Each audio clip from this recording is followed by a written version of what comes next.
السلام عليكم ورحمة الله وبركاته. أعوذ بالله من الشيطان الرجيم. بسم الله الرحمن الرحيم والصلاة والسلام على رسول محمد سيد الأولين والآخرين. مدد الأقصى مدد السادات مدد المشاهد دستور ما شاء الله birinci inşallah kitabı bitirdik. İkinci kitaba başladık. Peygamber Efendimiz sallallahu aleyhi ve sellem güzel sözlerini, hadisleri gene inşallah okuyalım. We have finished the first book, inshallah, and we have started now the second book.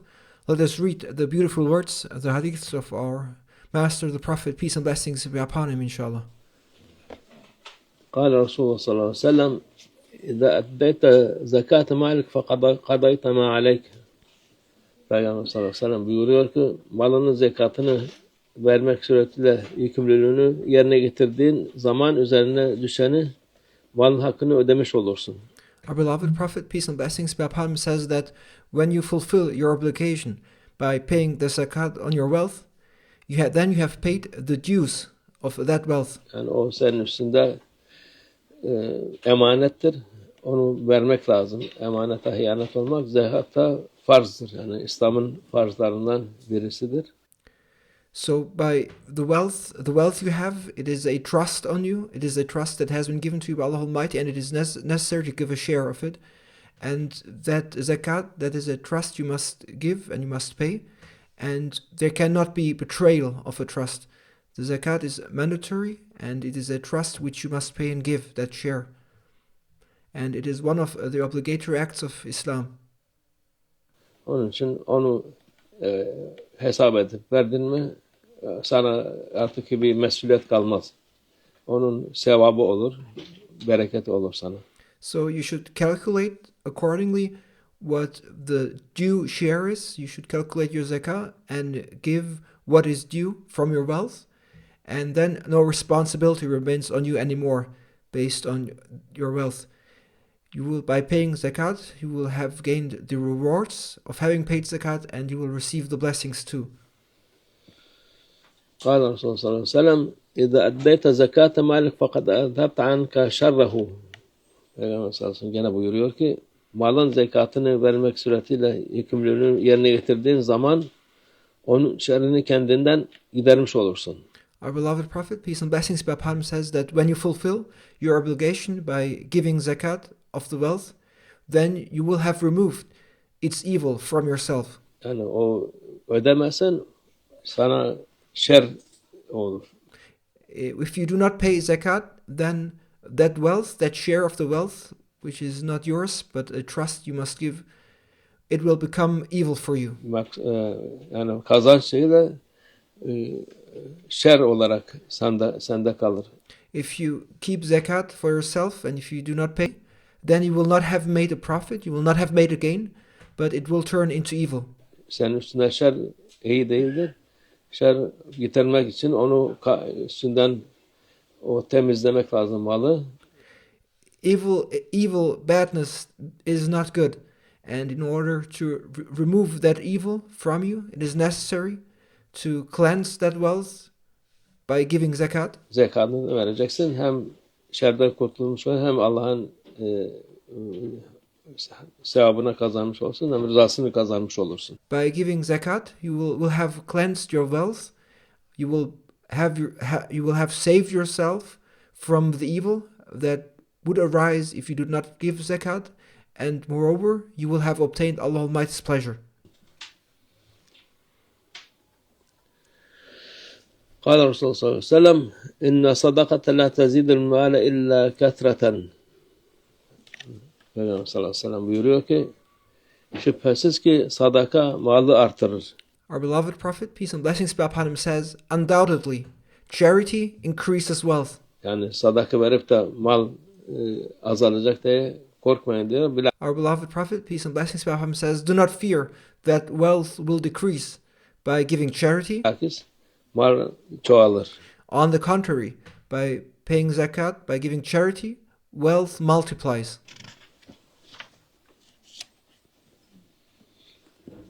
قال الرسول صلى الله عليه وسلم إن الله تعالى لم يفرض الزكاة إلا ليطيب به ما بقي من أموالكم وإنما فرض المواريث لتكون لمن بعدكم ألا أخبرك بخير ما يكنز المرء المرأة الصالحة إذا نظر إليها سرته وإذا أمرها طاعته وإذا غاب عنها حفظته. Peygamber sallallahu aleyhi ve sellem buyuruyor ki şüphesiz ki Yüce Allah Azze ve Celle zekatı ancak ihtiyaçlarınızın dışında geride kalan mallarınızı temizlemek için farz kılmıştır. Yani Our beloved Prophet, peace and blessings be upon him, says Allah Almighty has made zakat obligatory only to purify your remaining wealth beyond your needs. o mallar temizlensin diye sen zekatını verdin mi o mal tertemiz helal olur. So, in order to purify your wealth, your goods, if you give zakat, that wealth of yours becomes purely halal. Yedin mi içtin mi o helal girer karnına. Whether you eat or drink, after having given zakat, it enters your stomach as halal. Çoluk çocuğun içine helal olur. It becomes halal for your family and your children. Onu yapmazsan o vakit şer olarak girer insanın için. If you do not give zakat of your wealth, however, then it will enter inside a person as evil. Çoluk çocuğa zehir yedirmiş olursun. It is you would have fed poison to your family and children. Onun için zekat temizlemek için, malı temizlemek için. Therefore, zakat is for purifying, for cleansing the wealth. Bir de onun zekat verirse malım eksilecek diye korkmayın diyor. And do not fear that your wealth will decrease by giving zakat. Yine mallarınızı miras paylarına ayırdı ki sizden sonra geldeklerine kalsın. Moreover, He Almighty Allah divided your wealth into inheritance shares so that it remains for those left behind after you. Yani miras da haktır. So inheritance is also a right. Ölüm hak, miras helaldir. Death is real and inheritance is halal.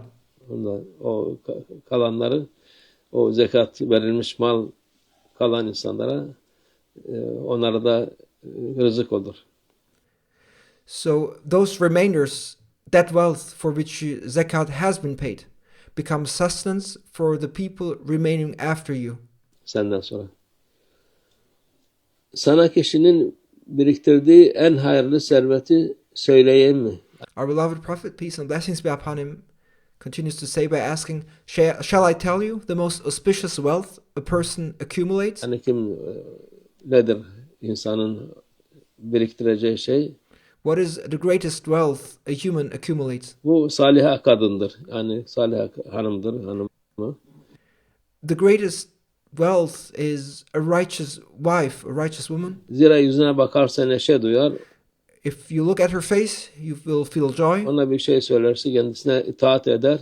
If you tell her something, she obeys you. Ve gurbete çıkarsa geriden namusunu korur diyor Peygamber sallallahu aleyhi ve sellem. If you go abroad, she protects your honor behind you.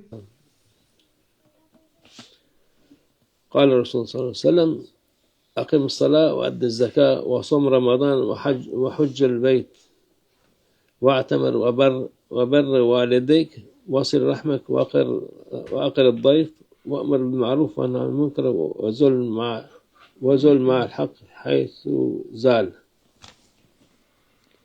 وزل مع الحق حيث زال. Peygamber sallallahu aleyhi ve sellem buyuruyor ki namazı doğru kıl. Our beloved Prophet, peace and blessings be upon him, says, perform the prayer correctly. Yani, vaktinde, yerinde yaptırmadan onu namazını doğru kıl. Perform your prayer correctly in its time and place without neglecting it. Zekatını ver. Give your zakat. Bu da Allah'ın emri Peygamber sallallahu aleyhi ve sellem. This is Allah Almighty's command, and this is what our beloved Prophet, peace and blessings be upon him, instructs us to do as well. Ramazan orucunu tut. Fast the Ramadan fast. Hac ve umreyi yap. Perform Hajj and Umrah. Yani onu istitaat edebilen onu yapsın hac ve umreyi. Whoever has the means to do so should do their Hajj and Umrah. Ana babaya iyilikte bulun. Be good to your mother and father. Yani annene babana iyilikte bulun. Do acts and goodness and do acts of goodness and kindness to your mother and father. Akrabalarını ziyaret et. Visit your relatives. Misafirlere ikramda bulun. Offer hospitality to guests. İyiliğe emret. Kötülükten men et. And join in good and forbid and prevent evil. Hak nerede olursa sen de onunla birlikte ol. Wherever the truth is, be with it. Peygamber sallallahu aleyhi ve sellem buyuruyor. Yani bunlar güzel, bu nasihatler, emirler çok mümin için, Müslüman için bunların bunun peşinde olması lazım. This is what our beloved Prophet, peace and blessings be upon him, says, and these are beautiful pieces of advice and commands. And as a believer, as a Muslim, one needs to pursue these. قال الرسول صلى الله عليه وسلم إن في المال لحقا سوى الزكاة. Peygamber sallallahu aleyhi ve sellem, bir malda zekattan başka ödenmesi gereken başka haklar da bulunmaktadır. Our beloved Prophet, peace and blessings be upon him, says that in wealth there are other rights too that must be paid besides zakat. Yani zekat ödendikten sonra öteki hakları da ödemek lazım.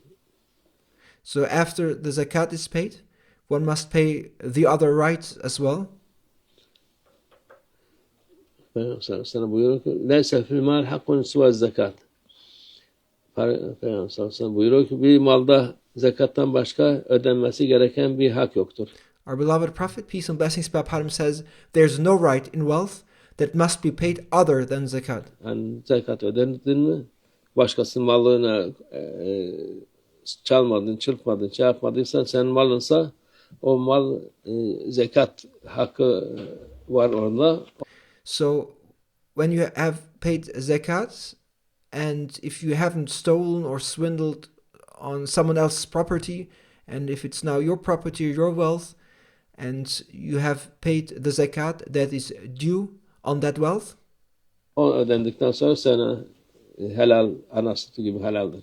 and once you have completed the duty of paying zakat, and once you've given the due share of your wealth, then your property, your wealth is halal to you. It is as halal as mother's milk. قال الرسول صلى الله عليه وسلم الإسلام أن تشهد أن لا إله إلا الله وأن محمدا رسول الله وتقيم الصلاة وتؤتي الزكاة وتصوم رمضان وتحج البيت إن استطعت إليه سبيلا. Peygamber sallallahu buyuruyor ki İslam şartları işte İslam Allah'tan başka ilah olmadığına, Muhammed'in sallallahu aleyhi ve sellem Allah'ın Resulü olduğuna. Our beloved Prophet, peace and blessings be upon him, says, here are the conditions of Islam.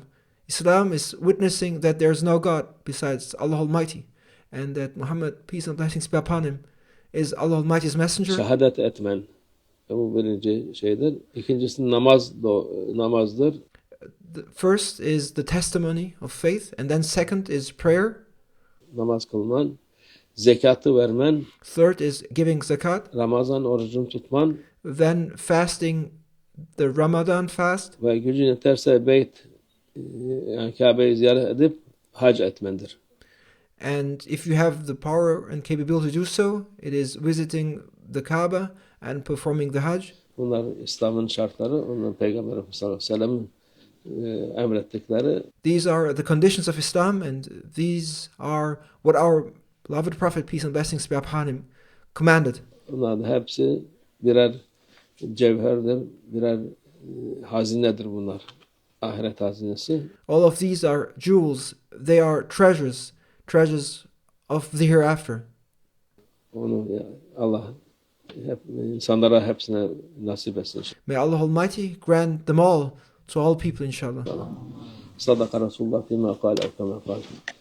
Ziyadetin ilâ şerefin Nebi sallallahu aleyhi ve sellem ashabil kiram ve ilâ arvah cemîl enbiyâ ve murselîn khudamâ şerâ'ihim ve ilâ arvah l'a'immetil arba'a وإلى أرواح مشايخنا في الطريقة النقشبندية العلية خاصة إمام طريقة غوث الخليقة خواجة بهاء الدين محمد ويسير البخاري سيدنا من خالق الغزواني مولانا الشيخ شرف الدين داغستاني مولانا الشيخ عبد الفاز داغستاني مولانا الشيخ محمد ناظم الحقاني وسائر ساداتنا والصديقين ومن حضرتهم وجوارهم سيد أفندي ورفقائي حاج مصطفى طراب بجملة من geçmiş şerefler için hayırların şehit şuhadalar için hayırların gelmesi şerrinden defolması için Allah Teala Fatiha.